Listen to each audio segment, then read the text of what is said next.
Good morning, everyone. Welcome to the day 7 of Yog Vashishta session. We have our mentor Yatin with us. Welcome to the session, Yatin. जय गुरुदेव। जय गुरुदेव। सुप्रभात। आज के योग वशिष्ठ के 7वें दिन की श्रृंखला में आप सभी का स्वागत है। हमारे साथ अपने मेंटर यतीन जोशी जुड़ चुके हैं, उनका भी स्वागत है। और सभी ऑडियंस का जो यहाँ पे जूम पे अपने साथ जुड़ गए और सारे जो अपने व्यूअर्स है, ऑनलाइन व्यूअर्स, उन सभी का आज के 7वें दिन में स्वागत है। अक्सर यतीन कहते हुए दिखाई देते हैं कि अपने जो अध्यात्म था, जो अपनी फिलॉसफी थी, योग Vashishtha is one of them.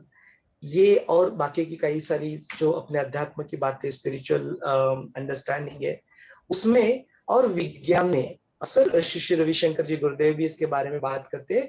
बोलते हैं इन दोनों को कभी अलग अलग नहीं देखा गया। Here in eastern philosophy they always move hand in hand together. So just to have this understanding better and how this actually happens in योग वशिष्ठ, जब योग वशिष्ठ की बातें चलती है तो बहुत सारी बातें इससे निकल के आती है कि ये रियलिटी क्या है, what is unreality. And even today's science अगर देखेंगे तो जो थियरीज, जो अंडरस्टैंडिंग प्रपोज की है, specially in the field of quantum mechanics and quantum physics and string theory, the latest theories in the things, how they are actually correlated, what is reality, who am I, what is the purpose of my life, why you all are here, kind of questions the scientists are asking. They are saying that the more I know that how much less I know. They are talking about it, and the same thing have been understood and realized and documented by our Rishi Munijis or Maharshis thousands of years of ago. And that is what we see in all those our Vedas and those scriptures and Yoga Vashishta, Patanjali Maharshi, Yoga Sutras, Narad Bhakti Sutras, Ashtavakra Gita, Bhagavad Gita, and we can go on. So इन दोनों को जो साथ लाके एक दूसरे, how does they go in hand? Today we are going to initiate watching a documentary called What the Blip Do We Know.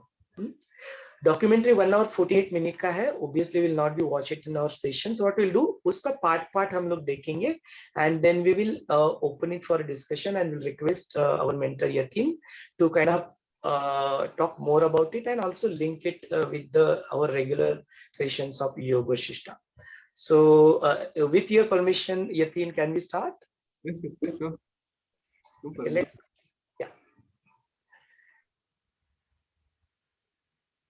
On mute.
Quantum mechanical physics of possibility. Quantum mechanics allows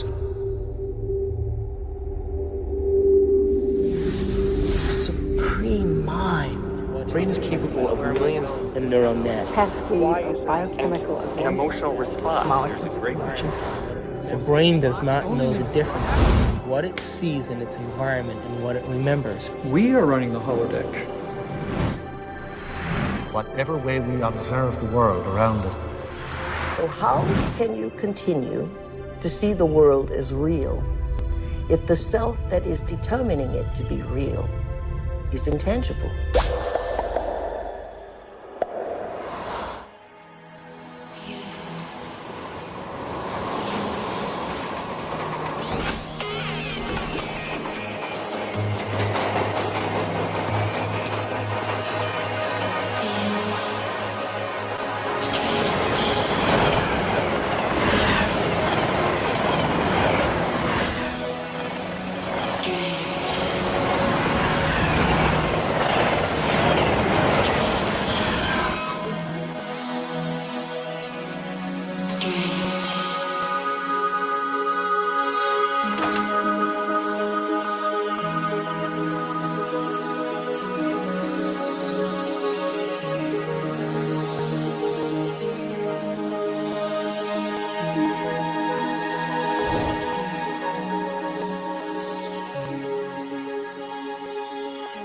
Are all realities existing simultaneously?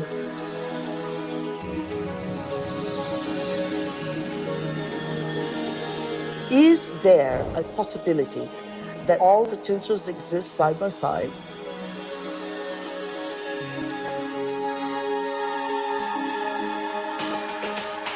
Have you ever seen yourself through the eyes of someone else that you have become?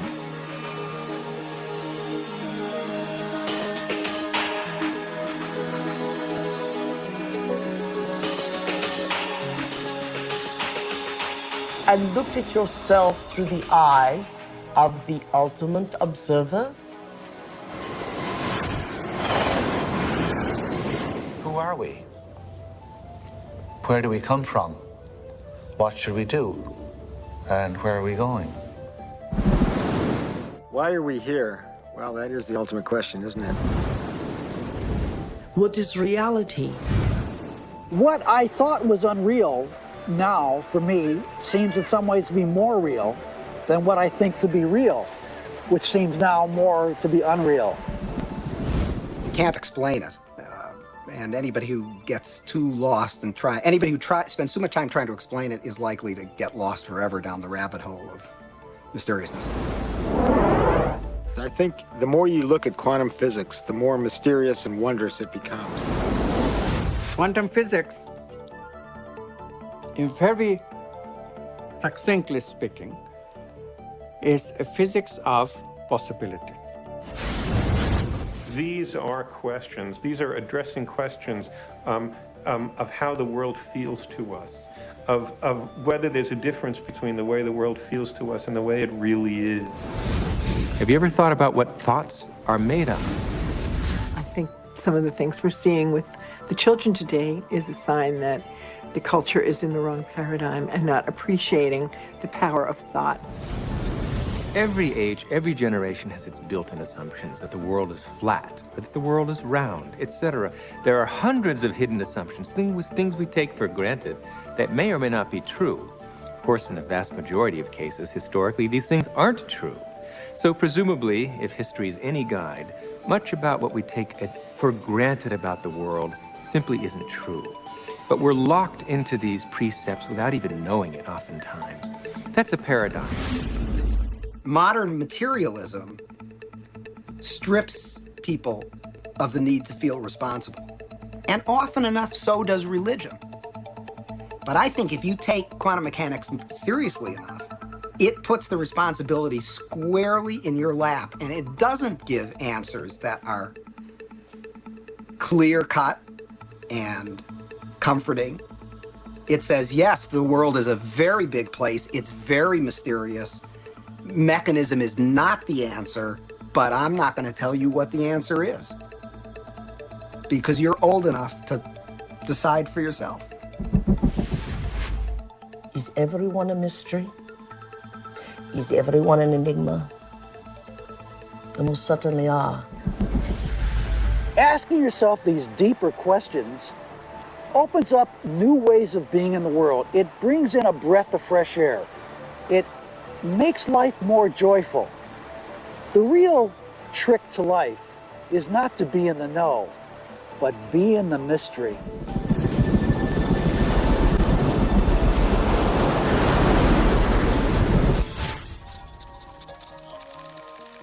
It's time to get wise.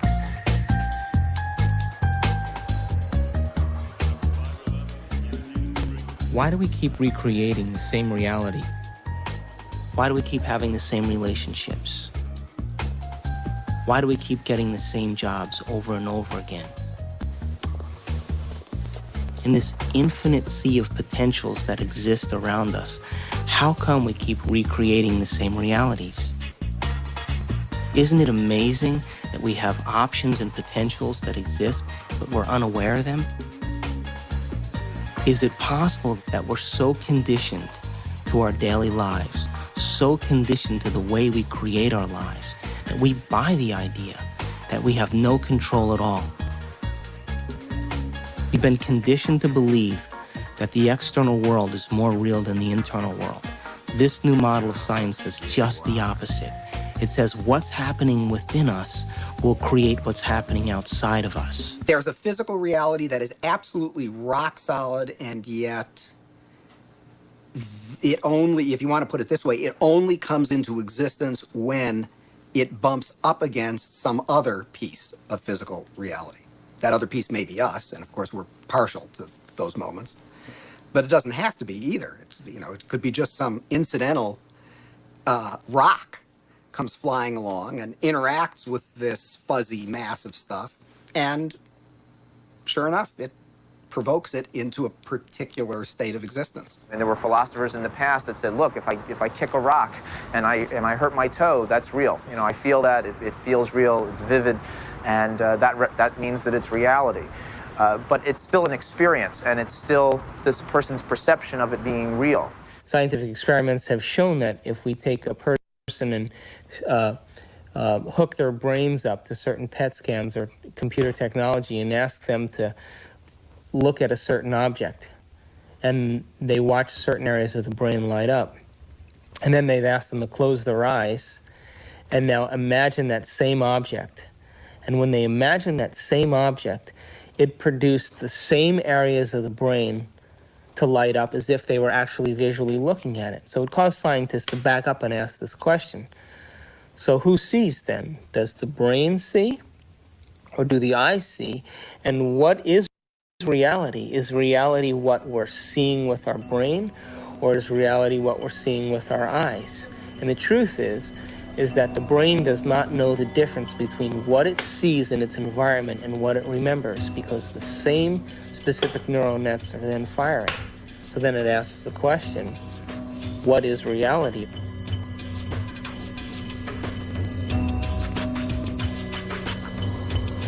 We're bombarded by huge amounts of information, and it's coming into our body, and we're processing it, coming in through our sense organs, and it's percolating up, and at each step we're eliminating information, and finally what is bubbling up to consciousness is the one that's the most self-serving.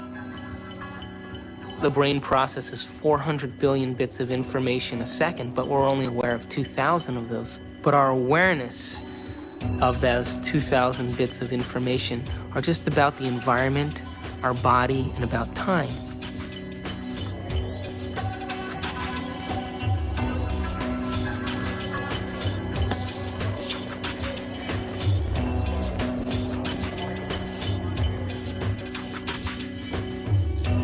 We're living in a world where all we see is the tip of the iceberg.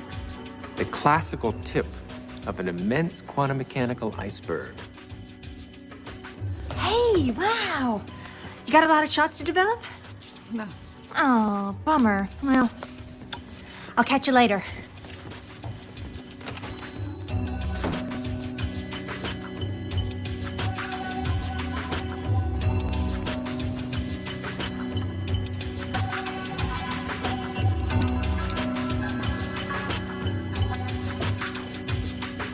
If the brain is processing 400 billion bits of information, and our awareness is only on 2,000, that means reality is happening in the brain all the time. It's receiving that information, and yet we haven't integrated it.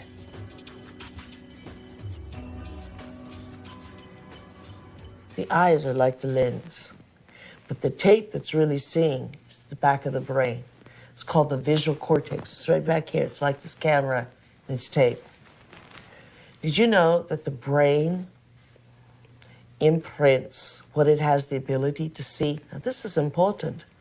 For example, this camera is seeing a lot more around me than what is here, because it has no objection and no judgment.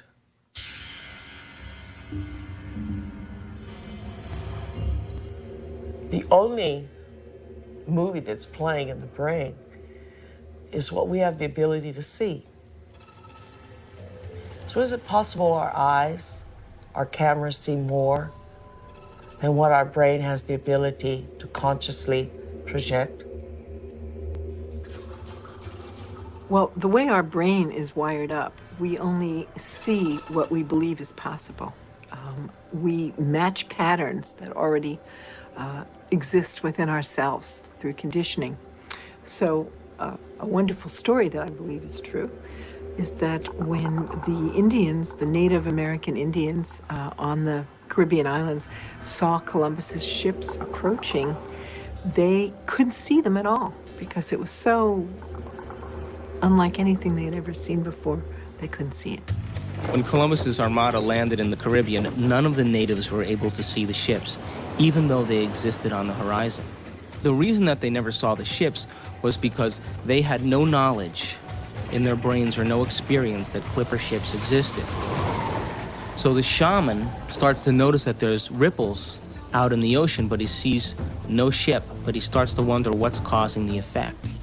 So every day he goes out and looks and looks and looks, and after a period of time, he's able to see the ships. And once he sees the ships, he tells everybody else that ships exist out there because everybody trusted and believed in him. They saw them also.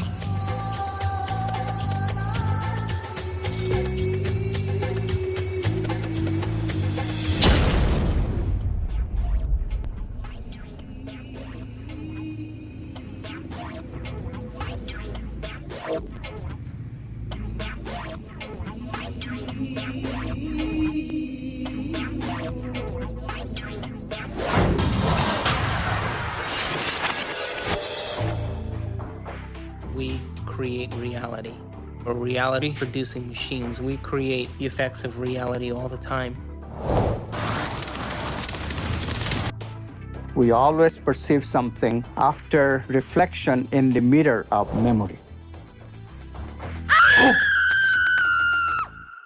As far as whether or not we're just living in a big holodeck or not, it's a question that we don't necessarily have a good answer to. I think this is a big philosophical problem that we have to deal with in terms of what science can say about our world, because we are always the observer in science. So we are still always constrained by what is ultimately coming into the human brain that allows us to see and perceive the things that we do. So it is conceivable that all of this really is just a great illusion that we have no way of really getting outside of to see what is really out there. Your brain doesn't know the difference between what's taking place out there and what's taking place in here. There is no out there, independent of what's going on in here.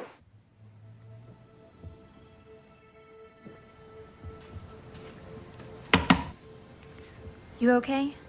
I heard you scream earlier. Was it another dream?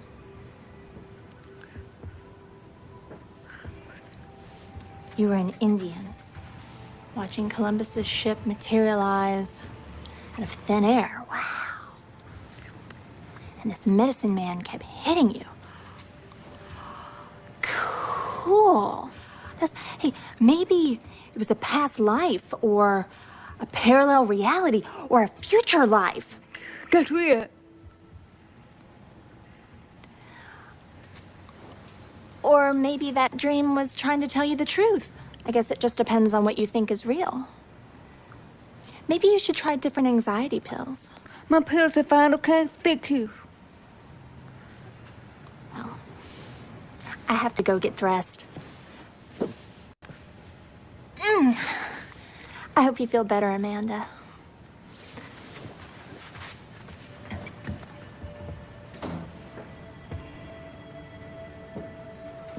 God, Amanda, I could be such an asshole.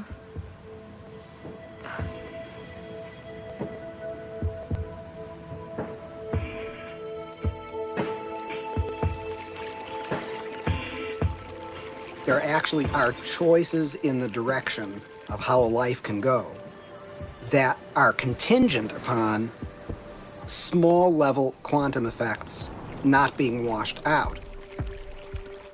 First of all, let's talk about the subatomic world, and then we'll talk about what it's telling us about reality. The first thing I want to tell you about the subatomic world is it's totally a fantasy created by mad physicists trying to figure out what the heck is going on when they do these little experiments. By little experiments, I mean big energy in little spaces and little pieces of time. it gets pretty nutty at that realm of things. And so subatomic physics was invented to try to figure that all out. We need a new science down there. It's called quantum physics, and it is subject to a whole range of debatable hypotheses, thoughts, feelings, intuitions as to what the heck is really going on. Matter is not what we have long thought it to be. To the scientist, matter has always been thought of as sort of the ultimate in that which is static and predictable. Within all the atoms and molecules, all the space within the particles take up an insignificant amount of the volume of an atom or molecule, the fundamental particles. The rest of it is vacuum. What seems to happen is that particles appear and disappear all the time. So where do they go when they're not here? Now, that question is tricky. I'm going to give you two answers. Answer number one, they go into an alternative universe where the people in that universe are asking the same question about those particles when they come into our universe. They say, where do they go? There's a great mystery called the mystery of the direction of time. There's a certain sense in which the fundamental laws of physics that we have don't make any interesting distinction, say, between past and future.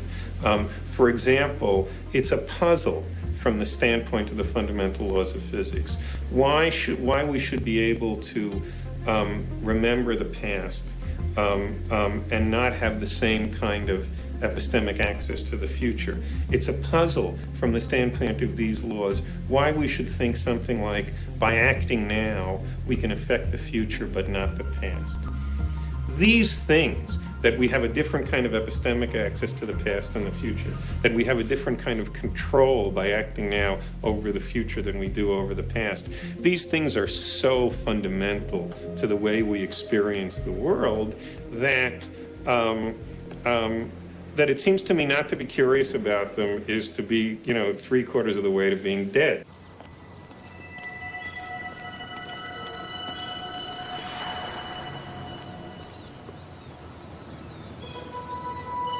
Want to shoot some hoops?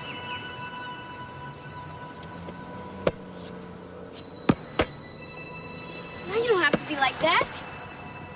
Come on and play. Look, he likes you. Don't you have time for a little one-on-one? How long has it been since you played? Come on, you got the ball. Take a shot. No, my lady, not from there. It's out of bounds. Gotta be on the court to be in play.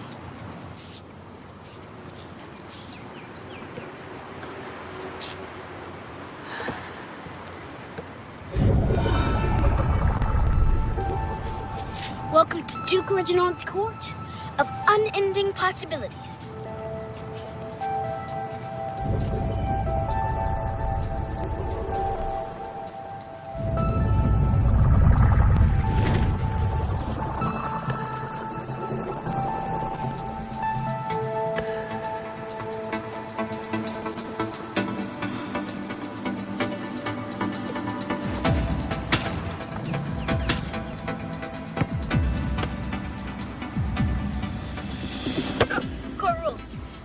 Last one. They're hard. It never touched you. Right. And it's not solid. This ball is mostly empty. In fact, the universe is mostly empty.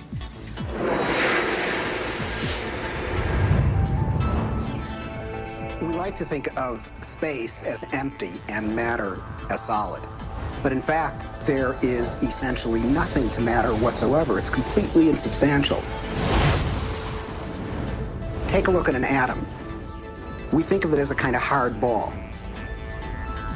Then we say, oh, well, no, not really. It's this little tiny point of really dense matter right at the center, surrounded by a kind of fluffy probability cloud of electrons popping in and out of existence. But then it turns out that that's not even right. Even the nucleus, which we think of as so dense, pops in and out of existence just as readily as the electrons do. The most solid thing you can say about all this insubstantial matter is that it's more like a thought. It's like a concentrated bit of information. What makes up things are not more things, but what makes up things are ideas, concepts, information. And like I said, it never touches.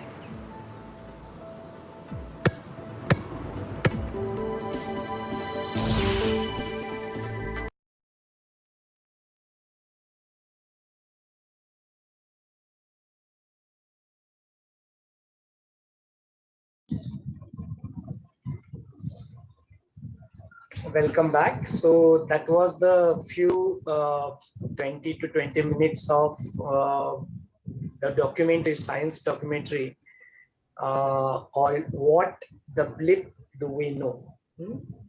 हम लोग इस अस्तित्व के बारे में क्या जानते हैं? What is it that we really know about it? What the blip do we know? And आपने नोटिस किया, वो तो अंग्रेजी में डॉक्यूमेंट्री थी, तो थोड़ा जस्ट उसके बारे में रिकैप कर लेते हैं इन हिंदी में. नॉट पूरा fully word document translation, but just यहाँ पे आपने देखा होगा जो साइंटिस्ट है, जो न्यूरोलॉजिस्ट है, जो डॉक्टर्स है, तो फिजिशियंस जो है, वो सवाल उठा रहे हैं कि मैं कौन हूँ, मेरे अस्तित्व का ये रूप क्या है, मैं यहाँ पे आया हूँ तो मेरे जीवन का पर्पस क्या है, देन रियलिटी क्या है, सच्चाई क्या है, जो दिखता है वो सच है कि जो है वो सच है. और आपने अगर नोटिस किया होगा तो अष्टावक्र की शुरुआत यही से होती है ना, जो राजा जनक जो है अपने दरबार में बैठे रहते हैं एंड जस्ट उनको ऐसे लगता है कि वो बहुत भूखे हैं एंड उनके पास वो रोटी का एक ही टुकड़ा रहता है, वो उसको लेके जाते हैं, वो कोई बर्ड आके उसको उठा के लेके वो जस्ट ऐसे करके एक्शन करते हैं and just open up his eyes, अपनी आंखें खोलते और देखते तो दरबार में बैठते हैं. तो एग्जैक्टली उनको वही फीलिंग आता है जो एक भूखे को फीलिंग आता है, वो अभी भी उस भूख को महसूस कर रहे होते जो उन्होंने एक्चुअली स्वप्न में देखा, माने इमेजिन किया. और यहाँ पे भी अपने साइंटिस्ट बता रहे कि जो आपका जो ब्रेन है, आप कुछ देखते हो और उससे देखने से एक पर्टिकुलर ऑब्जेक्ट आप देखते हो, जब फॉर एग्जांपल इस बॉटल, और जो शरीर में बॉटल को देखने से जो संवेदनाएं उत्पन्न होती है अपने ब्रेन में, जो न्यूरॉन्स होते हैं, जो फायर होते हैं, वो एग्जैक्टली सेम न्यूरॉन्स यदि मैं इस बॉटल को देखूं भी नहीं, बंद आंख भी कर लूं, and if I just imagine about the blue bottle holding in my hand, it is exactly the same neurons will get fire. कहने का मतलब है यदि मैं इस बॉटल को हाथ में उठा के देखता हूं तो जो न्यूरॉन्स मेरे ब्रेन में फायर होते हैं इसको देखते समय, वही न्यूरॉन्स यदि मैं बंद आंखें करके देखूं तो वही न्यूरॉन्स भी फायर होते हैं. तो साइंटिस्ट प्रश्न उठाते हैं, फिर देखता कौन है? क्या आपकी आंख देख रही है या देयर इज समथिंग एल्स, कोई और देख रहा है? जो अपने योग वशिष्ठ में भी आता है, प्रश्न की बात होती है कि अल्टीमेट ऑब्जर्वर के बारे में भी आप बात हुआ कि जो कोई अल्टीमेट ऑब्जर्वर है वो कोई और है. हम लोग आंखों को ऑब्जर्व करते समझते हैं, उसका आंखों के पीछे क्या मन देखता है या मन के पीछे क्या ब्रेन देखता है, या इन सबको देख के अलग कोई दृष्टा है क्या, एंड इसीलिए वो दृष्टि दिखाते कि वो एक सेम पर्सन स्टैंडिंग अपने आप को देखता है. और यदि आपने रामायण देखा होगा तो रामायण में भी यही दिखाई देता है कि योग वशिष्ठ वो ऐसे अपने अंदर से निकल आते हैं राम के साथ, और दोनों मिलके फिर जो हो रहा है उसको देखते हैं. दैट पॉइंट प्रॉब्लली वो समझ में ही नहीं आया था कि ये क्या दिखाना चाहते हैं, लेकिन ये सब देखने के बाद अभी वो थोड़ा थोड़ा उसका आकलन हो रहा है. And to know more details about it, we'll invite our mentor Yatin to kind of walk us through this and link this Vigyan with the Yoga Vashishta. Over to you, Yatin. Thank you. जय गुरुदेव. आवाज आ रही है? Am I audible? Am I audible? Yes. Yes. ठीक है.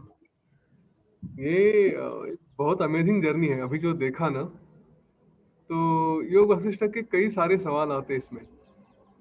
अच्छी अच्छी कहानियां भी है योग वशिष्ठ में, ये सारी चीजें एक्सप्लेन करने के लिए कि क्या है रियलिटी. एक चीज देखें, ये सारी जो बातें हो रही थी इसमें, वो पूरा रियलिटी और अनरियलिटी इसके बारे में थी. और योग वशिष्ठ का पूरा फाउंडेशन ही वही है. ऐसे कहा गया है कि जैसे आसमान हमको नीला दिखाई देता है लेकिन वो नीला है नहीं, तो फिर क्या है? है ना। तो जो नहीं है वो हम देख रहे हैं, हमारा इंप्रेशन होता है आसमान है तो नीला ही होता है, लेकिन वो नीला नहीं होता। तो वैसे ही हर चीज को यहाँ पे इस डॉक्यूमेंट्री में, और अगर आप योग वशिष्ठ बार बार पढ़ना चाहेंगे पढ़ेंगे तो एक मन में ना एक इस तरह से फीलिंग आता है कि हर चीज को हम चैलेंज करना शुरू करते हैं, जो हम देख रहे हैं, जो हम सोच रहे हैं।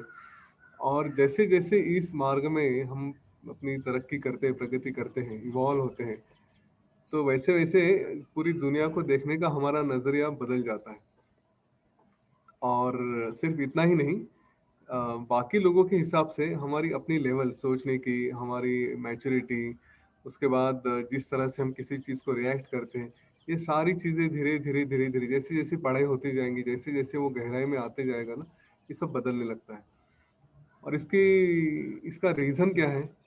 क्योंकि दो लोग, मतलब दो अलग अलग लोग हैं जी। ये हमेशा एग्जांपल देता हूँ मैं कि किसी रस्सी को देखा रात को, और रस्सी को रात को देख के एक को लगता है कि वो सांप है और डर जाता है, और दूसरे को लगता है कि नहीं रस्सी है, पता है क्या है।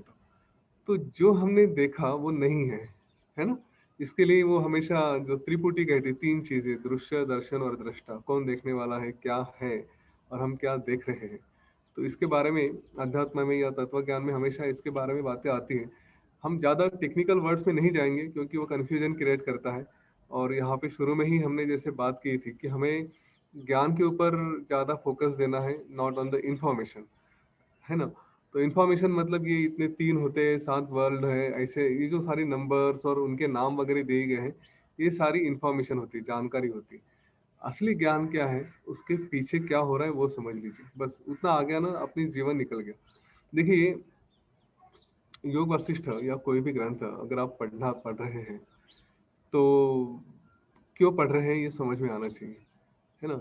हम लोग ये सारा पढ़ेंगे पढ़ेंगे पढ़ेंगे, लेकिन उसका अगर जीवन में उपयोग ही नहीं ला सकते, एप्लीकेशन ही नहीं कर सकते, तो हो सकता है कि ये सारा पढ़ते पढ़ते पढ़ते पढ़ते समझते समझते समझते बूढ़े हो जाए और जीवन खत्म भी हो जाए, और फिर पता चला अरे इतना समय इसमें गवाया लेकिन उपयोग क्या किया इसका, है ना। हम अपने कोर्सेज में भी एग्जाम्पल देते हैं कि सोने के लिए जा रहे हैं रात को 10 बजे 11 बजे, और वो बेड अच्छा करते करते करते करते पूरी सुबह हो गई, पता ही नहीं चला कि सारा समय इसी में चला गया, सोए ही नहीं करके।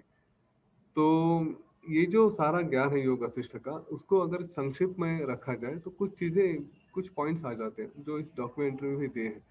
वो सबसे पहली बात है, रियलिटी क्या है ये समझने की कोशिश करें। हाँ, वास्तव क्या है, और इसीलिए सब सारा फोकस सत्य सत्य सत्य इसी के ऊपर है कि क्या सत्य है। अभी इसके पीछे लगे रहें क्या सत्य है वो समझने के, तो पता नहीं कितना समय लग जाएगा, है ना, पढ़ते पढ़ते जाएंगे। तो इसलिए गुरु वाक्यों को प्रमाण मान के उसको स्वीकार लें कि हाँ ये सच होता है। आज हम जो कर रहे हैं, ये सारा डॉक्यूमेंट्री कर रहे हैं, योग वशिष्ठ पे जा रहे हैं, तो ये इसका पर्पज यही है कि थोड़ा कोशिश करें समझने की, ताकि हम विश्वास तो रखेंगे, लेकिन कई बार हमारे मन में भी संशय होता है कि क्या सचमुच जो गुरुदेव ने बताया है कि ये सब अनरियल है, शंकराचार्य जी ने बताया है कि ये सब कुछ झूठ है, सपना है, तो कितना सच है, उनकी बातें कितनी सच है। कभी कभी हम उनके वाक्यों को भी प्रश्न कर लेते हैं, करने भी चाहिए, नहीं ऐसा नहीं कि बिल्कुल नहीं करनी चाहिए, थोड़ा बहुत करना चाहिए, लेकिन पहले विश्वास और बाद में प्रश्न जान के पूछ के उसकी इंफॉर्मेशन लेनी चाहिए। तो मैं आपको एक छोटा सा प्रश्न पूछूंगा। सुबह के अभी करीब 8 बज चुके हैं, और आप लोगों ने सुबह से क्रिया की, मेडिटेशन किया, काफ़ी कुछ प्रोसेसेस करके अभी तक यहाँ पे बैठ रहे हैं। कितनी पॉसिबिलिटी ये है कि आप अभी भी सोए हैं, रात के 2 बजे हैं, और आप ये इमेजिन कर रहे हैं कि मैंने सुबह क्रिया की, मेडिटेशन किया और सेशन शुरू हो गया करके, राइट। या ये भी हो सकता है कि आपने मेडिटेशन में गए हैं, डीप मेडिटेशन में हैं, और वहीं से आपने ये थॉट इमेजिन करना शुरू किया कि ये अभी सेशन चालू हो चुका है। हाँ, मतलब पॉसिबिलिटी ये है कि आप एक्चुअली वहाँ पे बैठे बैठे अभी भी मेडिटेशन में बैठे हैं, या रात को सोए हैं 2-3 बजे के टाइम पे, जहाँ पे बहुत गहरी नींद आती है, और वो सिचुएशन अभी भी है वहाँ पे वैसे के वैसे, और उस सिचुएशन में इमेजिन कर रहे हैं कि ये सेशन चल रहा है करके। ठीक है, तो आप मुझे बोलते हुए सुन रहे हैं, सोमेश्वर जी को रिकॉर्डिंग कर रहे हैं, उनकी बातें सुन रहे हैं, बाकी पार्टिसिपेंट्स को भी देख रहे हैं। ये पॉसिबिलिटी उसमें हो सकती है कि नहीं हो सकती? अगर इस बात पे विचार किया जाए तो फिर सोचिए कि कौन देख रहा है। सपना कितना भी बोले, कितना भी आप अपने आप को कन्विंस करने की कोशिश करिए, हमने खुद सब लोगों ने ये सपने का अनुभव लिया है। जैसे अष्टावक्र के बारे में भी कहा गया था कि सपने में है, लेकिन वो रोटी भी सपने में ही थी, भूख भी सपने में ही थी, है ना। उसके बाद जो फीलिंग आया एक्चुअल में कि हाँ मुझे सचमुच भूख लगी है, मुझे बहुत गुस्सा आ गया है, इसके बारे में योग वशिष्ठ में एक सुंदर सी कहानी भी है। एक या दो तीन कहानियां हैं, वो भी सुनेंगे हम कभी। आज शायद वक्त थोड़ा समय थोड़ा कम पड़ जाएगा। तो अगर ऐसी सिचुएशन है तो फिर वो सपना सच है कि झूठ है ना, ये प्रश्न हमारे मन में आनी चाहिए। और अगर वो सपना सच है कि जिसमें फीलिंग आता है, जिसमें हमको सब कुछ उस सपने में जब रहते हैं उस वक्त सब कुछ सच लगता है ना, उसका असर हमारे आज के जीवन पे, अपने शरीर पे हो सकता है, मन पे हो सकता है। लेकिन जब उसके अंदर रहते सपने में, तो बाकी दुनिया तो कहीं नहीं रहती ना, उसमें हमारे रिश्तेदार रहते हैं, ना हमारी समस्याएं रहती हैं, ना हमारी वस्तुएं रहती है, घर कुछ नहीं। उस सपने में जो है वही हम देख रहे हैं, उसी को सच मानते हैं। तो चलिए ये सवाल अपने आप को भी पूछिए, ये प्रश्न अपने आप को भी पूछिए कि आज हम ये जो कुछ भी देख रहे हैं पूरी दुनिया, क्या वो सच है या सपना है? कभी पूछिए। योग वशिष्ठ के अनुसार ये नहीं होता है। इसमें एक बहुत लंबी कहानी है लीला सरस्वती की, जिसको मंटपाख्यान कहते हैं। मंटपाख्यान मतलब एक मंटप है, जो मंटप मतलब छोटा घर या ऐसे कुछ। तो उसके अंदर से शुरू हुई कहानी की, जहाँ पे एक व्यक्ति, एक ब्राह्मण रहता है, उसकी पत्नी रहती है। वो ब्राह्मण कभी किसी राजा को देखता है, उसको लगता है कि मैं भी इस राजा जैसे बन जाऊं। तो फिर वो उस राजा की तरह, ये कहानी बाद में डिटेल में बताऊंगा, अभी थोड़ी संक्षेप में उसका एक ओवरव्यू लेता हूँ कि उस राजा की तरह भी मेरा जीवन हो। फिर उस ऋषि की, उस ब्राह्मण की मृत्यु होती है। तो मृत्यु होते समय ही उसी घर में, और योग वशिष्ठ की ये फिलोसफी है कि उसी घर में, उसी जगह, अपने हृदय के हृदयाकाश में, जिसको हम चित्ताकाश कहते हैं, बार बार मैं ये 3 शब्द लूंगा। अपना भूताकाश जो हम ये सब कुछ देख रहे हैं, चित्ताकाश मतलब जो हमारे अंदर होती है, यहाँ की जो नाड़ी है, उसमें हम चित्ताकाश कहते हैं, हार्ट स्पेस, जिसमें हम सब कुछ देखते हैं। सपना भी उधर ही देखते हैं। आंखें बंद करके अगर कुछ अपने आप में विचार कर रहे हैं, देख रहे हैं, तो यहीं पे होता है। कुछ सुन रहे हैं तो यहीं पे सुनते हैं। तो ये जो सारी चीजें हो रही हैं वो चित्ताकाश में, और उसके बाद फिर चिदाकाश कहा गया कि जिसमें मेरा चित्ताकाश और आपका चित्ताकाश सभी एक साथ है। तो उस ब्राह्मण के उसी हृदय के आकाश में उसके मृत्यु के समय वो अपने आप को एक राजा बना हुआ देखता है। फिर वो राजा भी कुछ करता है, और उसके भी मृत्यु समय में वो अपने आप को और एक राजा करके देखता है। तो ऐसी सारी कहानी के अंदर कहानी। और यहाँ पे साइंस का एक फैक्टर बहुत सुंदर तरीके से दिया है, वो है थ्योरी ऑफ रिलेटिविटी। इस ब्राह्मण की मृत्यु होके 8 दिन होते हैं, लेकिन उस 8 दिनों में उसने पूरा एक अपना जीवन जिया होता है दूसरे ब्रह्मांड में। उस राजा की मृत्यु के बाद वो कहीं और चला जाता है तीसरे ब्रह्मांड में। तो तीसरे ब्रह्मांड में भी उसने अपना काफी जीवन बिताया होता है, जबकि यहाँ पे बहुत कम समय हुआ होता है। तो ये कैसे होता है? Time is relativity. आइंस्टाइन ने भी कहा है ना, कि आप समय तो हम, ये तो सारी दुनिया हमने बनाई है कि इतना समय गया मतलब 1 घंटा, उतना समय गया मतलब 2 घंटा है। ये सारे सवाल, ये जो सारे टाइम स्केल्स हैं वो हमने बनाए हुए हैं। अगर आप किसी अपने प्रियतम की राह देख रहे हैं तो 1 मिनट भी ऐसा जुग जुग जैसे लगने लगता है, और वही कांटों की कुर्सी पे बिठा दो आप तो है ना, वही समय, वही फीलिंग आता है।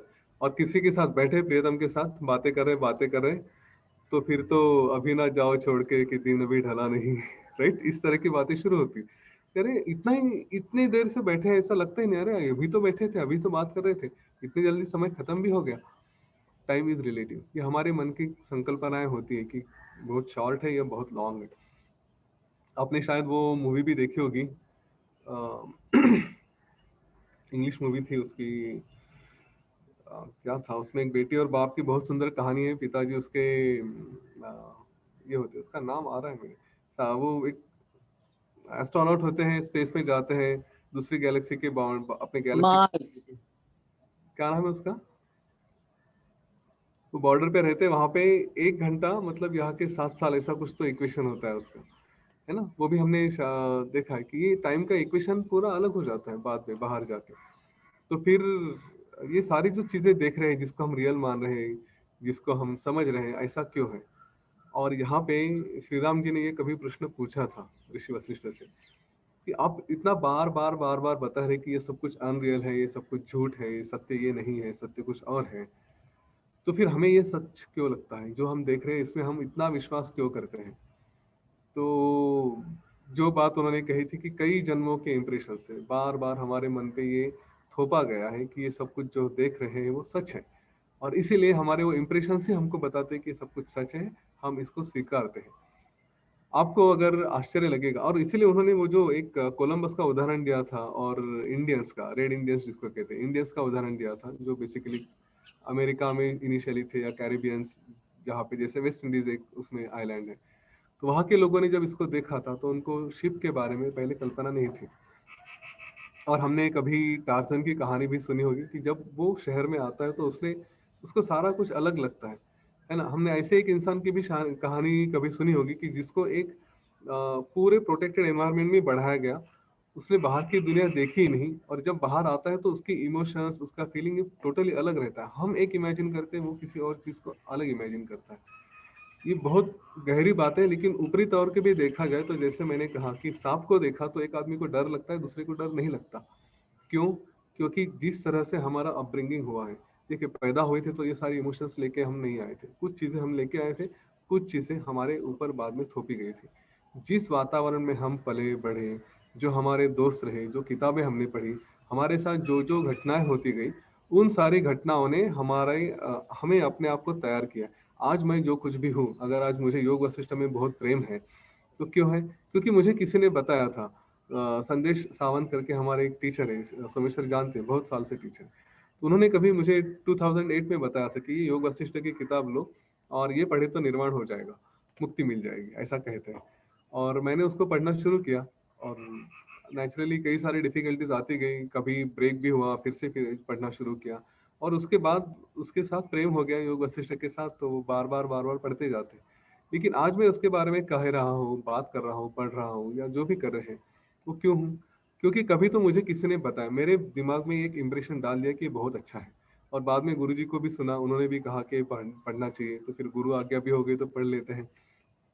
इसका मतलब मेरा मन, मेरा जो बिहेवियर है वो किसी और चीज से इम्प्रेस्ड है और वो ड्राइव कर रहा है।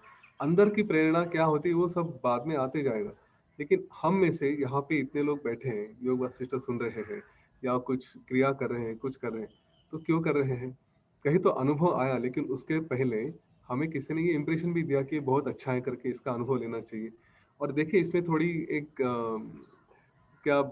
थोड़ी सी आश्चर्य की बात भी ये हो जाती है कि कुछ चीज़ें हमारा अनुभव होते हैं और कुछ चीज़ें हमें किसी ने बताई होती है ना। आज अगर मेरा क्रिया का एक्सपीरियंस बहुत अच्छा है, और ये हमने कई बार देखा है, ऋषि जी के सेशन में भी हम देखते हैं, काफ़ी लोग बोलते हैं कि हाँ मुझे सब समझ में आ रहे हैं, राइट, लेकिन सबको समझ में आता है ऐसा नहीं है। काफ़ी लोग बोलते हैं कि वाह सच अ ब्यूटीफुल नॉलेज, मतलब योग वशिष्ठ का रहे या किसी और का भी रहे, वो इसलिए कहते हैं कि कुछ पोर्शन उनका अनुभव होता है, कुछ पोर्शन बाकी लोगों ने कहा है कि बहुत सुंदर है, बहुत सुंदर है, इसलिए हम भी बोल देते हैं बहुत सुंदर है करके, समझ में आए ना आए, राइट। ये वास्तविकता है, इसको देखें कि ये सचमुच ऐसा हो रहा है क्या, और अगर ये है तो हमारे जीवन में हर जो चीज़ हम बिहेव करते हैं उसमें सचमुच अनुभव कितना है और सचमुच इम्प्रेशन कितना है, इन दो चीज़ों को देखें।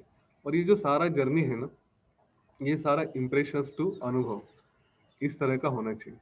कि इसीलिए योग वशिष्ठ हमें या ऋषि जी ने भी जब कहा था कि आपका जो भी होगा, ज्ञान होगा, आत्मज्ञान होगा, आत्मज्ञान ये किताबों में पढ़ के या फिर मुझे पता है, मुझे समझ में आता है, ऐसा लगने वाली बात नहीं है। वो एंड ऑफ द डे जाके अनुभव की बात होती है। लेकिन मुझे अनुभव कब आएगा, तब तक फिर अगर अनुभव नहीं आता तो सचमुच ज्ञान हुआ कि नहीं, ऐसे संशय मन में आते हैं। इसलिए थोड़ा इम्प्रेशंस, लोगों का ओपिनियन वो भी लेके जाना चाहिए, उससे धीरे धीरे वो इम्प्रेशंस कम होते जाएंगे और अनुभव बढ़ते जाएगा।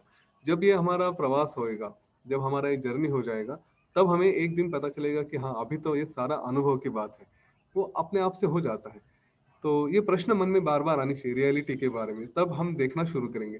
अगर प्रश्न नहीं आते जो अभी इस सेशन में लिए थे, जो डॉक्यूमेंट्री में आए थे, अगर वो प्रश्न ही नहीं आएंगे कि क्या सचमुच रियल है नहीं है, तो फिर वो जर्नी भी हमारा नहीं होगा, है ना। योग वशिष्ठ का सारा जर्नी यही है कि आप सोचिए, बार बार पूछिए। हमने एक क्या नाम है उनका एक ऋषि जी के बारे में सुना है, रमन महर्षि करके। उन्होंने अपना सारा जीवन और सारा पढ़ाई एक ही शब्द पे पूरा बिताया है, को हम, मैं कौन हूँ। सारी पढ़ाई उनके जितने भी आप पुस्तक पढ़ेंगे उसमें सब कुछ यही दिया है कि कौन।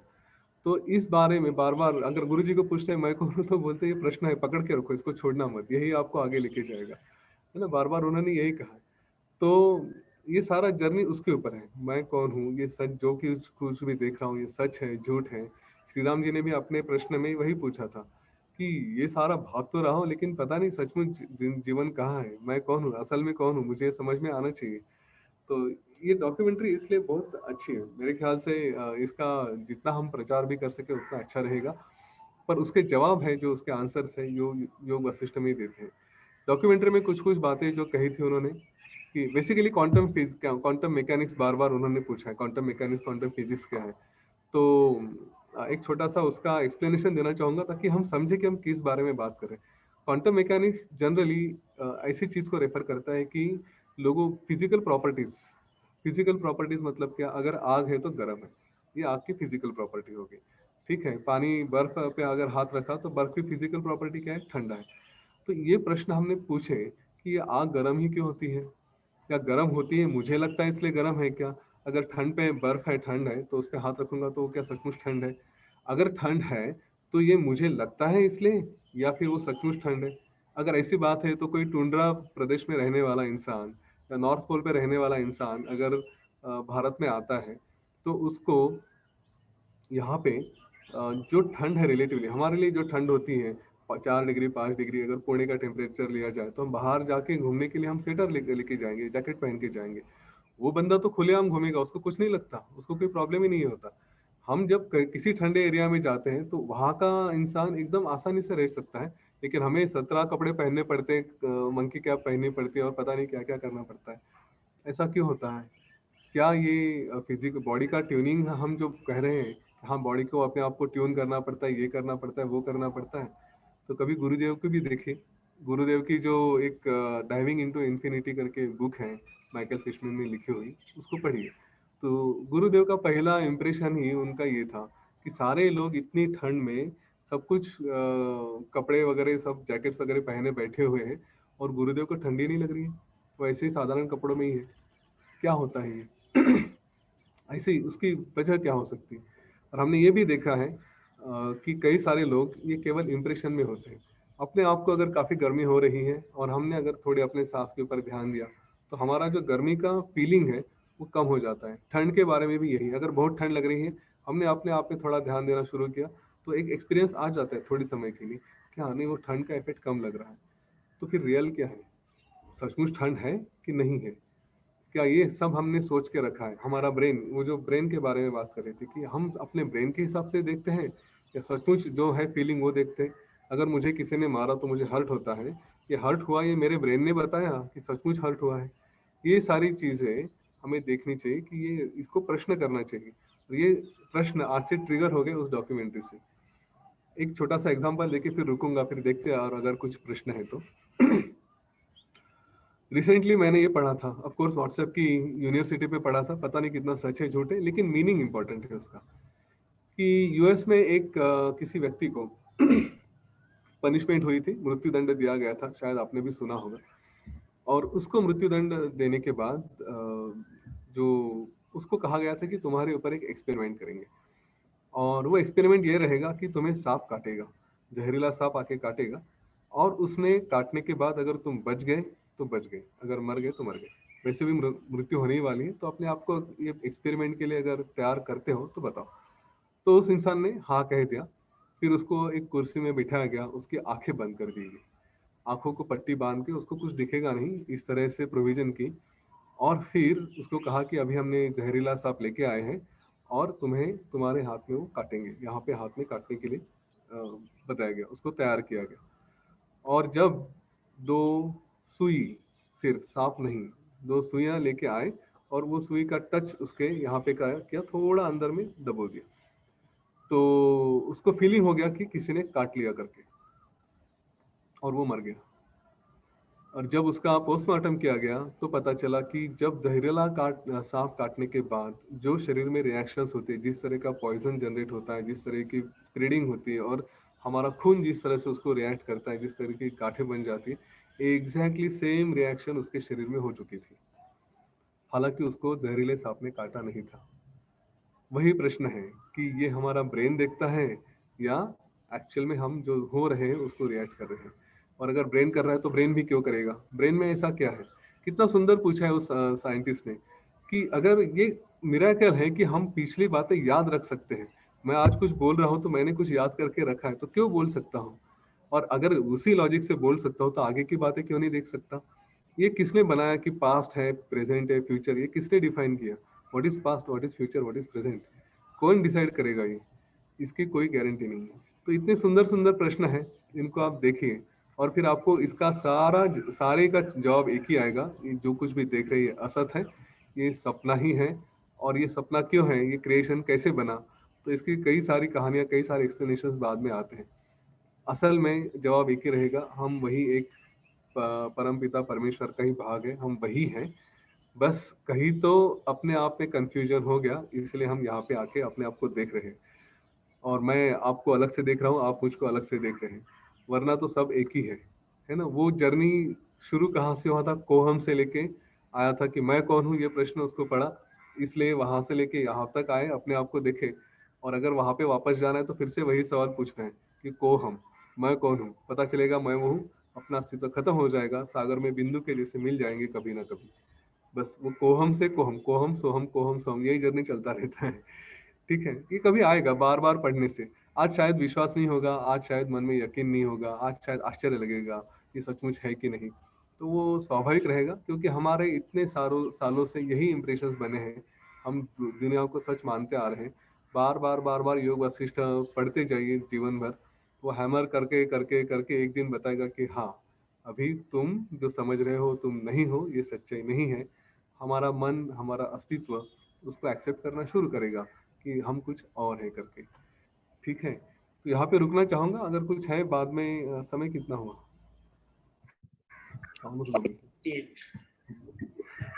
सो कितना बढ़िया बताया ना यतीन ने कि देखो एक समय आएगा कि अभी भी हम लोग कर ही रहे हैं, we are on the path of the journey. ऐसे कोई गोल है ऐसा नहीं है, जर्नी इटसेल्फ इज, हर moment itself a goal in itself. तो ये बार बार कोहम से सोहम, कोहम से सोहम, एंड गुरुदेव ने आपको दे ही दिया है already, you are doing it every single day. जिन्होंने आर्ट ऑफ लिविंग का कोर्स किया हुआ है वो इसका अनुभव ले रहे हैं। There are only two category of people जिन्होंने ये अनुभव किया है और जो ये अनुभव करने वाले हैं।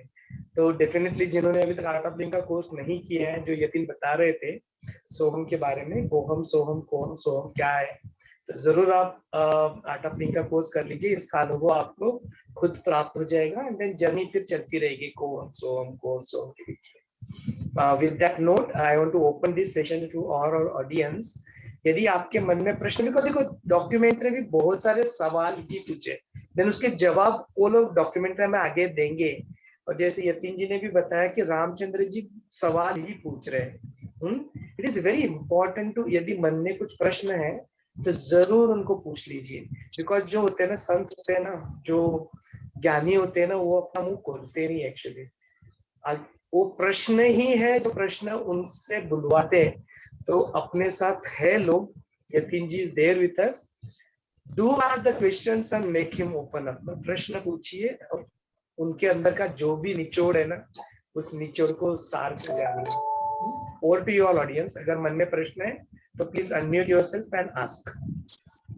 जय गुरुदेव भैया। हेलो, जय गुरुदेव। सुनाई? हाँ, आपने बहुत अच्छा समझाया कि जो इम्प्रेशंस और अनुभव की जो बात की है, तो मतलब वो जो एग्जांपल दिया कि उसको सांप ने काटा नहीं था, फिर भी उसको उसमें ऐसा केमिकल हुआ। तो ये हम भी ऐसे जीवन में जो जो इम्प्रेशंस होती, किसी को डर की भावना होती है या अलग अलग हमारे जीवन में जो लैकिंग है, तो मैं समझती हूँ वो इम्प्रेशंस की वजह से ही है। तो वास्तव में ऐसा है नहीं, ऐसा आपने समझा है।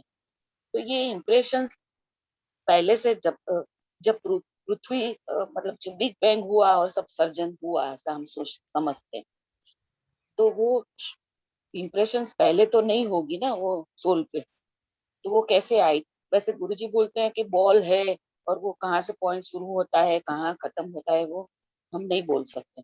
मतलब गोल ही है, मतलब उसका कहीं शुरुआत नहीं है, कहीं है नहीं अंत।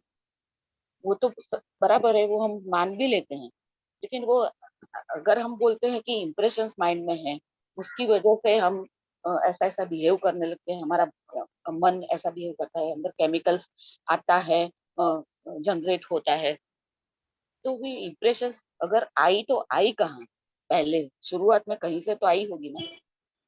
हाँ, आपका प्रश्न ये है कि अगर सब कुछ कॉन्शियसनेस है, श्री राम जी ने जो सही प्रश्न पूछा था उसको मैं आपके प्रश्न को उनके भाषा में रखता हूँ कि वशिष्ठ ऋषि बार बार बता रहे कि ये सब चैतन्य स्वरूप है, कुछ है ही नहीं जिसका ना रूप है ना रंग है, जिसको डिस्क्राइब नहीं किया जा सकता। हाँ, उसको क्या है करके डिस्क्राइब नहीं किया जा सकता, क्या नहीं है करके डिस्क्राइब किया जा सकता है, उसका वर्णन वही होता है कि ना रंग है ना रूप है ना आदि है ना अंत है। तो ये जो आप कह रहे हैं चैतन्य, उस चैतन्य से ये भ्रम कैसे निर्माण हुआ, आज मैं अगर हूँ, मैं अपने आप को क्यों अलग समझ रहा हूँ, ये अस्तित्व कहाँ से आया, फिर मेरे अस्तित्व के साथ ये सारी चीजें, जैसे आपने हमने इम्प्रेशंस के बारे में बात कही, फिर हमारे शरीर में कुछ होता है, ये पदार्थ होते हैं, तो पदार्थ के भी अलग अलग रूप है ना, कोई जल है, कोई स्थूल है, मतलब पृथ्वी जैसे है, जल है, अग्नि है, वायु है, आकाश है, ये सारी चीजें कहाँ से आई, ये आपका प्रश्न है जो आपने पूछा। वो सही प्रश्न ये है कि सब कुछ है तो यहाँ से ये सब कहाँ कहाँ पे आया। इसके बाद इम्प्रेशन, मतलब इम्प्रेशन से की वजह से ये सब बिहेवियर या ऐसा जीवन जो हम जीते हैं, वो समझ मैं समझी हूँ कि इम्प्रेशंस की वजह से हम ये इंसिडेंट्स जो भी आते हैं या हम जीते हैं। तो लेकिन वो इम्प्रेशंस आई कहाँ से? पहले तो कहीं से तो शुरुआत हो हुई होगी ना। हाँ हाँ, पहले से कहाँ से शुरुआत हुई, तो इसके लिए कोई वजह नहीं है। ये सारा जो खेल है ना, इसमें कोई भी वजह नहीं होती, एक बार वो शुरू हो जाता है हमारा क्रिएशन। अब कैसे होता है वो हम कभी आगे कहानी में डिस्कस करेंगे। बहुत सुंदर डिस्क्रिप्शन दिया है, और यहाँ पे अभी साइंटिस्ट पूरे उलझ चुके हैं कि कॉन्शियसनेस में जो कुछ है ही नहीं, उसमें एक ख्याल आया, एक विचार आया कि मैं कौन हूँ, तो उसने अपने आप को वहीं से अलग करना शुरू किया। राइट, वो उसको कहेंगे कि अहम भाव आ गया, और उस अहम भाव से फिर मैं शायद ये हूँ, ये रूप में हूँ, फिर मैं क्रिएटर हूँ, फिर मैं ब्रह्मा हूँ। फिर उन्होंने जो अलग अलग आकाश तत्व निर्माण के, पृथ्वी तत्व निर्माण के, अलग अलग तन्मात्र जिसको कहते हैं, कि जैसे रस है, हमने कोई टेस्ट करना चाहिए, जिसका स्मेल होना चाहिए, शब्द होना चाहिए, है ना, ये सारी चीजें अलग अलग आ गई। तो ये पूरा वर्णन उसका क्रिएशन का दिया है, और उसके अंदर जब जब उसने अपने आप को सब कुछ अलग कह दिया, मैं अपने आप से अलग हूँ, मैं कौन हूँ, इसलिए मैंने कहा ये कोहम से प्रश्न आता है कॉन्शियसनेस, कि मैं कौन हूँ, यहाँ से प्रश्न शुरू किया, और वहां से अपने आप को अलग समझना शुरू किया, तो अलग होते होते फिर इम्प्रेशंस बनते गए। देखिए, क्रिएटिविटी ये इसका पोर्शन, इसका पार्ट ही है चैतन्य का, ठीक है। और जब क्रिएटिविटी आती है तो उसको कोई लिमिट नहीं है। आज हम, इसलिए फिर से ये सवाल पूछे कि आज हम लोग जो मैंने देखे कि मैं आजू बाजू में सबको कुछ इम्प्रेशंस है, ये करके मैं चल रहा हूँ। ऐसा कोई क्रिएशन होगा कि जहाँ पे इम्प्रेशंस वाले नहीं भी होंगे, विदाउट इम्प्रेशंस लोग रहेंगे, जिनको मेमोरी नाम की चीज ही नहीं, टोटली 100% जी रहे। कोई वहां का जो ब्रह्मा होगा, उसने इस तरह की सृष्टि निर्माण की होगी कि जिसको कोई इम्प्रेशन ही नहीं है, ना पास्ट है ना फ्यूचर है, every time they are in present moment. ऐसा भी हो सकता है, करेक्ट। ये अलग अलग जिस तरह के हम जो प्रश्न, जो इम्प्रेशंस लेके चल रहे हैं कि हाँ इम्प्रेशन भी होते हैं, मेमोरी भी होती है, वो सचमुच कितनी है। आज हमारे बारे में सबके साथ ऐसा हो रहा है, लेकिन शायद ऐसी एक दुनिया होगी जहाँ पे इस तरह से नहीं होगा, जहाँ पे टोटली अलग हो सकता है। तो इसीलिए ना, ये क्रिएटिविटी के लिए कोई लिमिट मत रखिए, हर तरह की पॉसिबिलिटी, हर प्रश्न को पूछे, मैं देख रहा हूँ, वो सचमुच देख रहा हूँ कि कुछ और है, ये भी हो जाता है।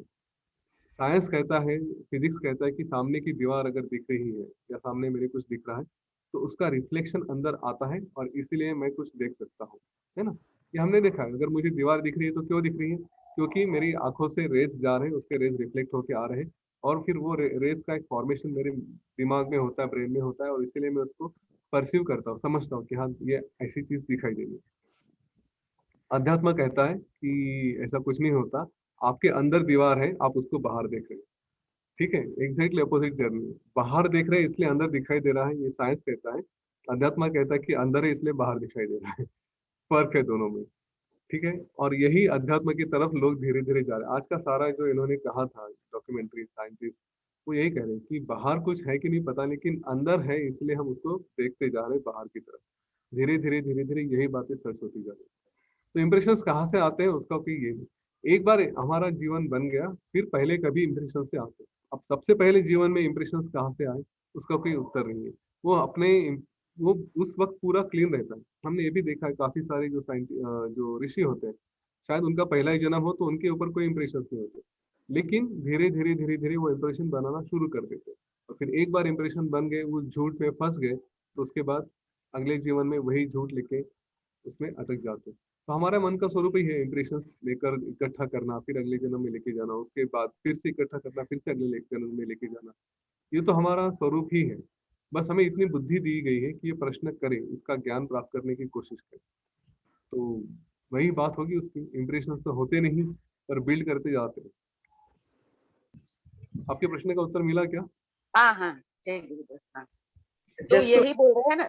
हाँ, मतलब सतयुग में इम्प्रेशंस कम होती है, फिर इकट्ठा होके ये द्वापर युग में, फिर कल युग में ज्यादा मतलब इकट्ठा हो जाती होगी। ऐसा ऐसा जैसे समय जाता है, जीव का जैसे जैसे बढ़ता है, मतलब समय बढ़ता है, तो वो इम्प्रेशंस ज्यादा इकट्ठा कर लेता है। ऐसा होता होगा ना? जितने जन्म लेते हैं उतना इकट्ठा करते जाते हैं। अच्छा, इसमें और एक चीज ऐड करते यतीन, देखो हम लोग जो बात कर रहे हैं ना, सीमा जी का जो प्रश्न भी है और जो उसके ऊपर की चर्चा हो रही है और इम्प्रेशंस की बात हो रही है, हम लोग एक्चुअली बहुत एक लिमिटेड एंगल से उसको देख रहे हैं। We are talking about the impressions which are created on humans. Human का अस्तित्व किधर है भाई?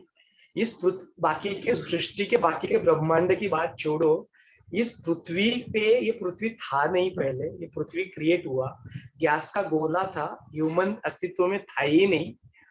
और ह्यूमन के माइंड के ऊपर जो इम्प्रेशन बैठे वो कहाँ से शुरू हुए उसकी बात अभी चल रही है। इससे पहले देखो ना, वो डॉक्यूमेंट्री में भी देखा ना, इसका पृथ्वी का अस्तित्व है, वो आग का गोला है, फिर उसमें पृथ्वी बन जाती है, उसके बाद में कितनी सारे आइस एज हो चुके हैं इस पृथ्वी पे। एंड आज की डॉक्यूमेंट्री में बताया कि ये सब कुछ हम लोग बात करते हैं इसके बारे में, बोलते ये एक रॉक आता है उधर से, वो एस्ट्रॉयड यहाँ पे एक दंका मार देता है पृथ्वी पे, and again everything is reset. जो कंप्यूटर नहीं होता, रिसेट करते हैं उसको, इट्स ऑल रिसेट। कहाँ पे किधर इंप्रेशन है, किधर ह्यूमन है? ह्यूमन रेस ही नहीं है।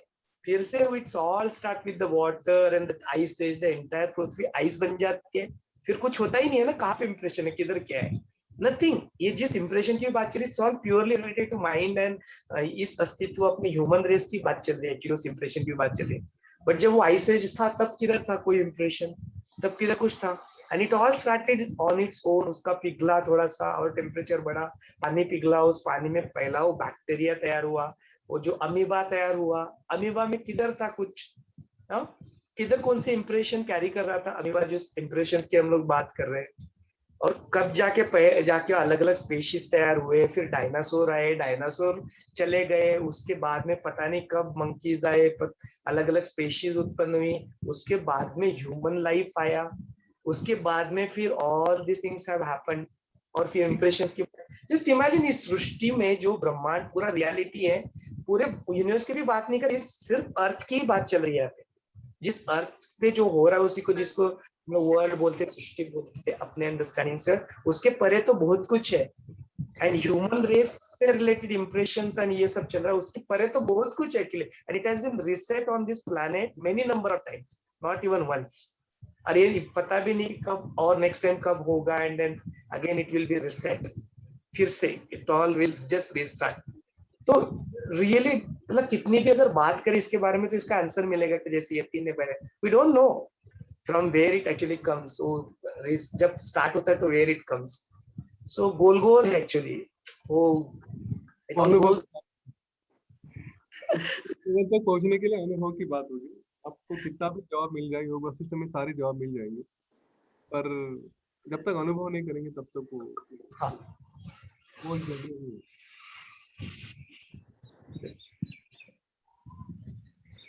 So, कुछ और सवाल है क्या तो हम लोग ले सकते हैं, otherwise we can conclude today's session here. किसी के मन में कुछ प्रश्न है?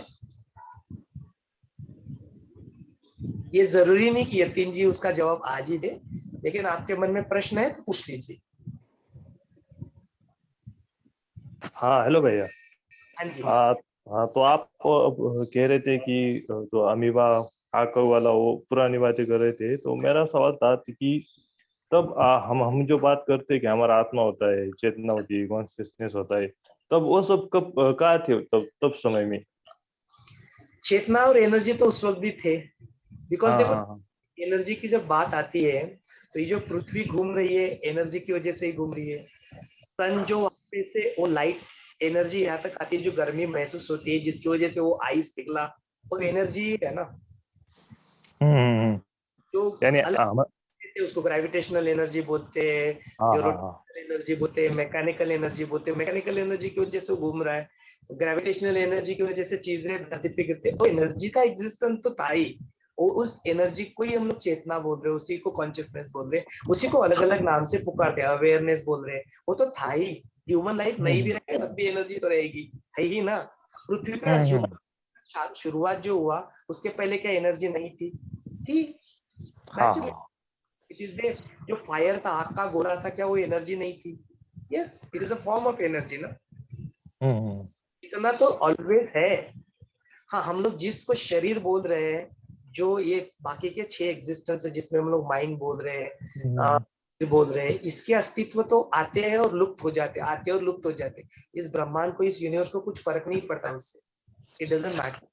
तो आत्मा भी थे हमारे उस समय भी आत्मा। There is one question, a clear question. Yatin, maybe we have the 7 layers in human being, right? So हाँ does those 7 layers exist in the other animals as well? Question for you. 7 layers, do they exist in other animals? Other animals, yeah, other yonis. चित्ता, अहंकार वगैरह जो भी आप कह रहे हैं, तो मैंने तो कभी इसके बारे में इस तरह से सोचा नहीं था। थोड़ा लॉजिक अप्लाई करना पड़ेगा, मुझे थोड़ा समय लगेगा। हाँ, ये जो क्वेश्चंस है ना, अभी हम जो बात कर रहे हैं इम्प्रेशंस की वगैरह, तो मेजरली वो associated with mind and all those, right? चित्ता एंड माइंड मेनली।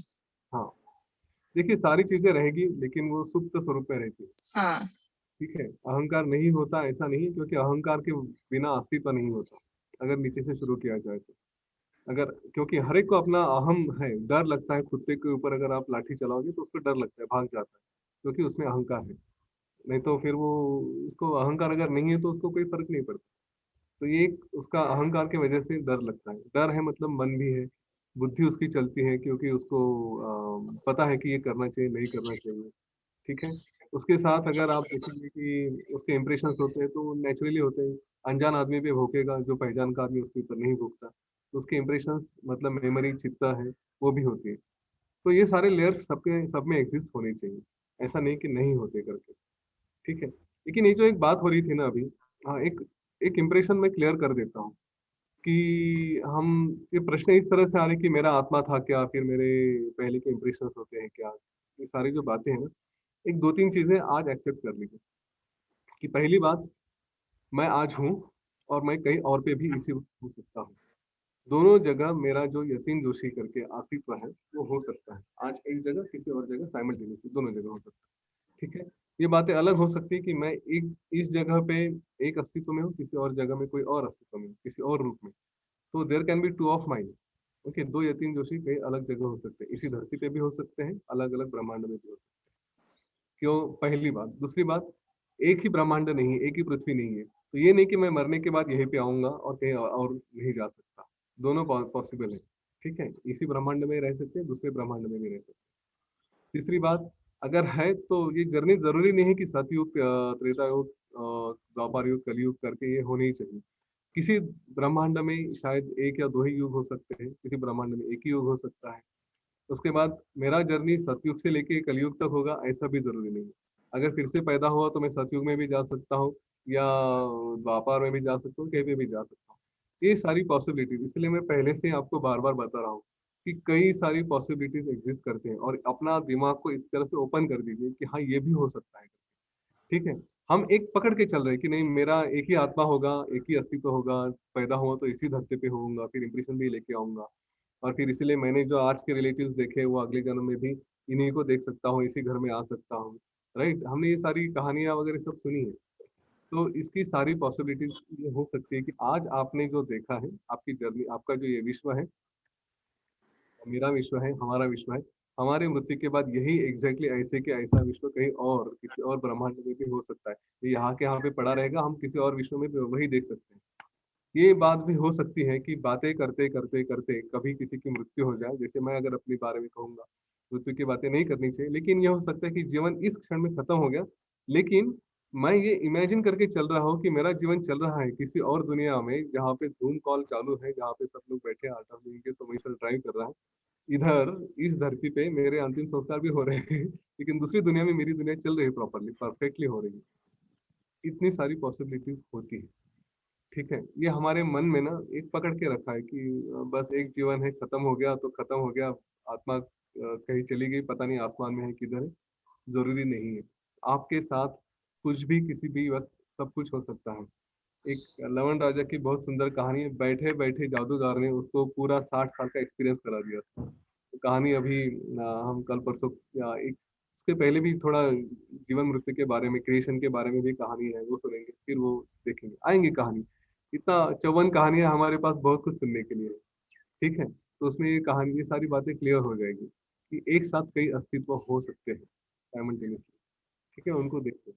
गादी ब्राह्मण की कहानी है, बहुत सुंदर कहानी, वो भी देखेंगे हम लोग कभी। Sure, thanks. या तो ये जितना आप मन में प्रश्न आते हैं ना, तो उसको देखिए, हाँ ये भी हो सकता है, वो भी हो सकता है, पूछिए क्या क्या पॉसिबिलिटीज है, और सब कुछ हो सकता है। वंडर करने का, वंडर करने। हाँ, at the end of wonder बहुत एक सही टूल दिया हुआ है, आश्चर्य कर लेना उसका। बिकॉज एग्जैक्ट थिंग सोहम है ना, जो 10 साल का, जो उसकी बार बार बात आती है, वो एग्जैक्टली यही बोलता है कि यहाँ पे एक सोहम बैठा हुआ है, यहाँ पे सोहम ये जूस, मैंगो जूस पी रहा है। बोलता है इट्स एब्सोल्युटली पॉसिबल कि देयर इज अनदर यूनिवर्स जहाँ पे सोहम बैठा है और पढ़ाई कर रहा है, जहाँ पे तीसरा यूनिवर्स है, बोलता है वहाँ पे सोहम बैठा हुआ है और ये चीज कर रहा है। मतलब उनके मन में ये थॉट्स आ कहाँ से रहे, ये सब चीज सुनी कहाँ से?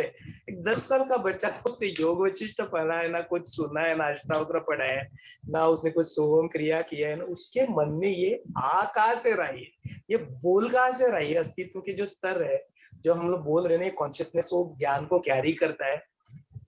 It's really amazing.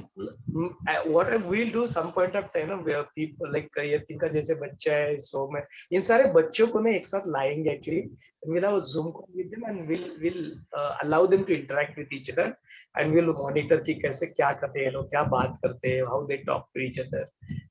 That is something wonderful that we'll do this as an experiment. और अस्तित्व की बात कही और जो 7 layers की बात कही, अंजलि ने भी जो प्रश्न पूछा, तो इंटेलिजेंस तो देख, it's very inbuilt in this existence actually. एक छोटी सी चींटी होती है, बोलते उसकी तरफ देखो कितना ज्ञान होता है उसके अंदर भरा पड़ा हो, सब कुछ पता होता है उसको कैसे करना है।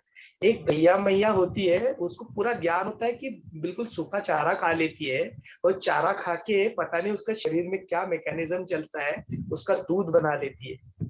साइंस को नहीं पॉसिबल है ये, दिस आर ऑल मिस्ट्री। वो साइंटिस्ट बोलते भी नहीं है कि इट्स नॉट द, जो सच्चाई है वो जानने में नहीं है, सच्चाई वो जो समझने और मान लेने में कि there is a mystery in life. And ये बिल्कुल सच है। देखो, हमारा साइंस आज ब्लड नहीं बना सकता तो क्यों ब्लड डोनेशन होता है? नहीं बन सकता बिकॉज इट्स अ मिस्ट्री। आज उस गैया को चारा खिला देते हैं, उससे दूध बन जाता है। साइंस डजंट नो इट, नहीं पता हमको वो गैया कैसे उसका दूध बना रही है सूखा चारा खा के, नहीं पता। There are n number of mysteries. This entire body itself is full of miracles. We don't know. Science, scientist, neurologist, doctor, engineer, जो भी है, सब अल्टीमेटली आके रुक जाते हैं, बोलते कि नहीं भाई, हाथ खड़े कर देते हैं, I don't know. और वन ऑफ द साइंटिस्ट बोलता भी है कि है ये सब ऐसा है and mechanism is not the answer for it, but जो भी आंसर है वो होगा, कोई आपको बताएगा नहीं, because you are capable of knowing it yourself. बताता नहीं, कुछ भी बोलता है कि आप ये है, इसके पीछे कोई मैकेनिज्म नहीं है, कोई लॉजिक नहीं है, ये ऐसा है और आप उसको जानने के लिए परिपूर्ण हो। यहाँ पे रुक जाता है, that it doesn't tell the answer. हाँ, इसलिए कभी कोहम का उत्तर कभी गुरुदेव बताते नहीं है और बोलते जो तुम्हें बताएगा ना उससे सुनना मत, वो जानता नहीं है, मूर्ख है। वो बताएंगे नहीं आपको, और जो जानते नहीं वो बता के वो सुनने में भी कोई मतलब, बिकॉज उसका आंसर नहीं है कोई। वो एक अनुभव की बात है। सोहम, काशी भैया भी सोहम के बारे में बात नहीं करते। एक one of the advance question या हैप्पीनेस रिकनेक्ट में किसी ने पूछा व्हाट इज भैया व्हाट इज सोहम, तो बोलते सोहम के बारे में बात करने की हमारी औकात नहीं है। काशी भैया के वर्ड्स है इन happiness reconnect, so only master only can talk about it, because हम लोग उसको सिर्फ अनुभव कर सकते, उसके बारे में बात करना। गुरुदेव डजंट एक्सप्लेन दिस, बोलते जस्ट तुम जान लो कि बोलते गुरुदेव को प्रश्न पूछा था एक वन ऑफ द सत्संग महासत्संग इन बिरला अपना कॉम्प्लेक्स जो था ना, कुर्ला कॉम्प्लेक्स इन मुंबई, और बोलते गुरुदेव आप अक्सर बोलते लोग कि आप भगवान हो, तो क्या आप सचमुच में भगवान हो? He said yes. One of the first sentence that he said is क्या आपको अभी भी शक है? Yes. बोलते डेफिनेटली है, और आप भी तो वही हो, बोलते आप भी Yes. तो Yes. इट हैज हैपेंड ना, जिन्होंने सुना होगा Yes. उसको। Yes. तो I remember. बार बार बता रहे कि भाई मैं हूँ, वो तुम ही हो, और बार बार करवाते भी है रोज सोहम। तो कोई जानने की चीज नहीं, वो मान लो और उसको अनुभव में ला लो। यतीन भी यही बोल रहे हैं कि अनुभव की बात है, धीरे धीरे अनुभव सबको होने ही वाला है for sure. Don't wait for that time, when that time will come, just मान लो, तब तक विश्वास रख लो। With that note, we'll conclude today's session. Jai Gurudev. Jai Gurudev.